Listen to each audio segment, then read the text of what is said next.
Earlier this week, the Democrats went nuclear, making a change to the filibuster rules governing the votes on executive and judicial nominees. Now in the Senate, you can confirm those nominees with a simple majority vote. But the fallout is here. Many Republicans, both in the media and in politics, are not happy about it. Charles Krauthammer, in particular, is quite peeved.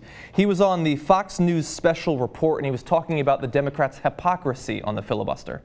Well, I'm always amused by the nuclear option debate because it is, without a doubt, the most spectacular display of congressional hypocrisy, which is saying a lot. Because whenever the minority party is arguing, it says that this is a very important, indeed a majestic part of our Constitution. And as soon as the minority becomes a majority, like Harry Reid and the Democrats and Obama, all of a sudden it's a terrible instrument of obstruction. Look, as a matter of the means in which this was done, it was a rather low-down way. This is a fundamental change in the structure and the rules of the Senate, and done on strict party lines, which it should not be. Same way, incidentally, Obamacare, a major reform on party lines. That should not be. Now, before we get to our commentary on this, Krauthammer did have a little bit more that he said, and I love the particular expression he uses in this next video.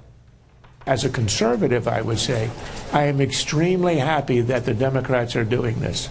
The prospects are very strong that the Democrats are going to lose the Senate next year, and there is an excellent chance of losing the White House.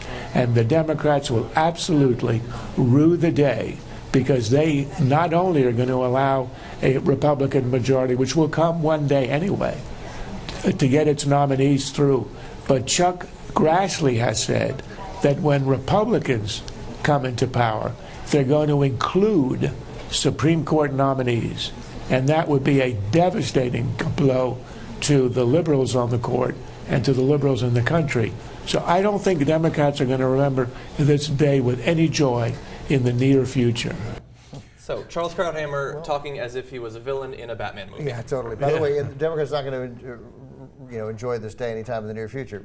Today is the near future. I'm having a good time. Between now and November 4th, 2014 is the near future. Yeah, this is nice. Yeah. So I love Chuck Grassley's threat. He's like, totally. all right, if we get into power, then not only will we do this for all, executive branch nominees, but we'll also do it for Supreme Court justices, even though Democrats, out of the goodness of their heart, decided not to do that. So if I'm a Democrat, I'd be like, oh, thanks for the warning. So I guess we'll do it right now. Okay? Right. So from here on out, since the Republicans said they were going to do it on their watch, they set the rule. Okay, great. So you don't get the filibuster Supreme Court nominees either, okay? You want to keep doing threats? No, do one more threat. Tell me what else you're going to do. McConnell said legislation as well. Plus, there's a certain lack of moral clarity, shall we say, in their position. And the lack of moral clarity is this. They're saying this is unforgivable destruction of a majestic tradition, to use his words. All of a sudden, I love that. How many years have they controlled the sun? All of a sudden, they get in power.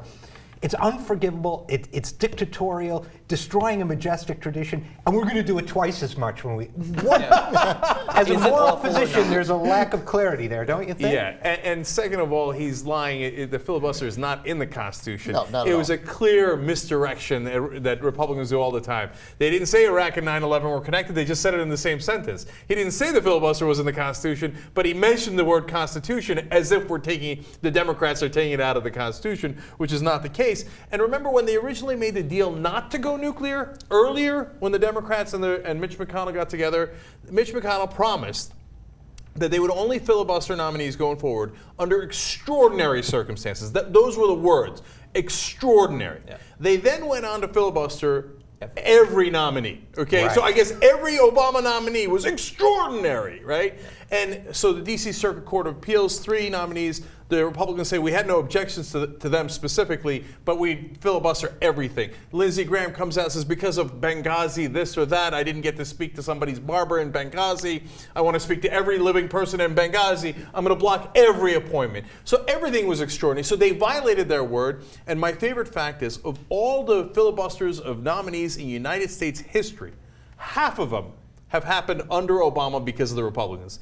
It's astounding. You want to talk about extraordinary. Yeah. That's extraordinary. And there are a lot of ways to play with those stats, but it doesn't matter. Everybody knows what it is. Everybody knows that that's the relevant stat, that more than half have happened under Obama. And if Democrats did that, if this situation were reversed precisely, we'd be 5 years into the Republicans haven't done away with the filibuster. They already would have done it if Democrats blocked them like that. So it's a pointless threat that they're making because, of course, they'll do it, and they should. And if they were getting their nominees blocked like that, they ought to do it. You mean all of a sudden, after 5 years, the Democrats are doing this? Right. All of a sudden. Right. All of a sudden, after only 5 years. What of I this. love is, as you say, you can talk about the stats in different ways, but they on Fox will not talk about any stats. They even lie about what the appointments are for. They say that he wants to stack the U.S. Court of Appeals in the District of Columbia. No, the spots are vacant. Some have been vacant for years, and we're not just talking about that. We're talking about the FHFA. We're talking about Civil Rights Commission, the SEC, the FCC, the FEC,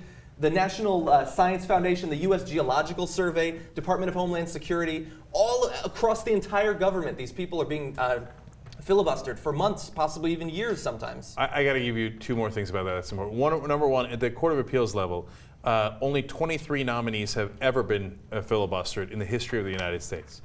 20 of them have been under Obama. Come on. Come on. Right. Come on! So now, by the way, ram these home Yeah. and put Right. good judges there. Now, Yeah. and by the way, Now their stack use it. of terminology, when FDR tried to appoint whatever it was, 14 or 15 people to a 9-person Supreme Court, Yeah. that's stacking. That's stacking, right. But when you fill a judicial vacancy, that's called appointing. Yeah. And you know what that They is? don't understand the terminology. And RJ, that's in the Constitution. That's very specifically in the Constitution, Right. Chuck. Right, and by the way, there was a second reason why they blocked everything Obama was doing, not just to be obstructionist to Obama and basically negate his term. You won the presidency, but we're going to negate it anyway. We're not going to let you do the appointments you would normally do, et cetera. But the second reason was that they don't want the SEC to function because they Consumer represent protection. the guys who are doing the fraud on Wall Street. They don't want regulators looking over what's the last thing robbers want? Cops. They don't like the right. they don't like the regulators. Right, exactly. Yeah. So that's why they didn't fill any of those seats. And by the way, the most affected thing was actually the Federal Election Commission, the FEC.